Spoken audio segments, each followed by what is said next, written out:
Assalamualaikum warahmatullahi wabarakatuh. Perkenalkan, nama saya Revanis Arjuna. Saya dari program studi Pendidikan Teknik Mesin. Di sini saya akan menjawab pertanyaan dari teman-teman dan Bapak El-Fahmi.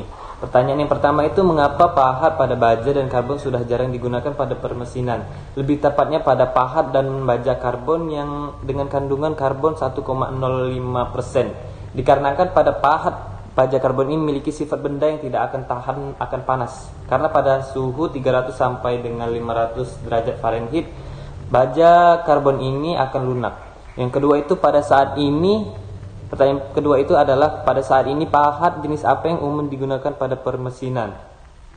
Pahat yang umum digunakan pada proses permesinan yaitu pertama pahat ulir yang digunakan untuk membuat ulir kiri, kanan, tunggal, dan ganda, juga lain-lain. Yang kedua itu pahat potong yang digunakan untuk memotong benda kerja pada saat matching. Yang ketiga ada pahat bubut sisi, yang keempat ada pahat bubut rata, yang kelima itu pahat chamfer digunakan untuk chamfer di setiap ujung permukaan benda. Yang keenam itu ada pahat bentuk digunakan untuk membuat permukaan benda. Yang pertanyaan yang ketiga itu, berapa minimal ketebalan pahat agar tidak terjadinya patah saat terjadinya penyayatan? Ketebalan minimal pada suatu pahat yaitu 1 mm dengan parameter 550 dan 800 dan kecepatan potong 300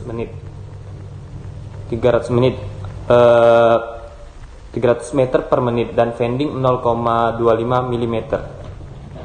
Baiklah, pertanyaan yang keempat itu adalah pertanyaan dari Bapak El-Fahmi. Pertanyaan, apa yang terjadi jika kita tidak pas dalam membuat pahat? Apa yang akan terjadi?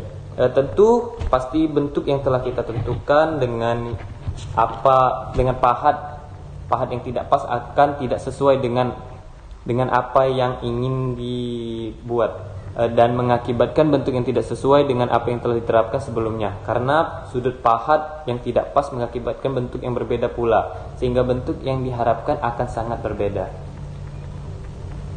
Next, pertanyaan kelima yaitu pertanyaan dari Bapak El-Fahmi, mengapa banyak sekali jenis pahat, kenapa tidak satu saja dan apa saja? Jelaskan.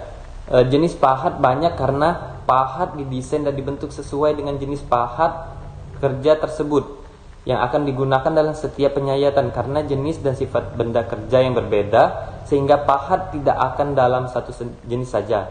Seperti jenis pahat yang akan digunakan pada sayatan benda yang tidak terlalu tebal, tidak memungkinkan untuk pahat ini memahat pada benda yang berbahan cukup tebal, dan pahat yang telah didesain dengan ukuran ketebalan yang berbeda dan sudut yang berbeda sesuai dengan benda kerjanya masing-masing.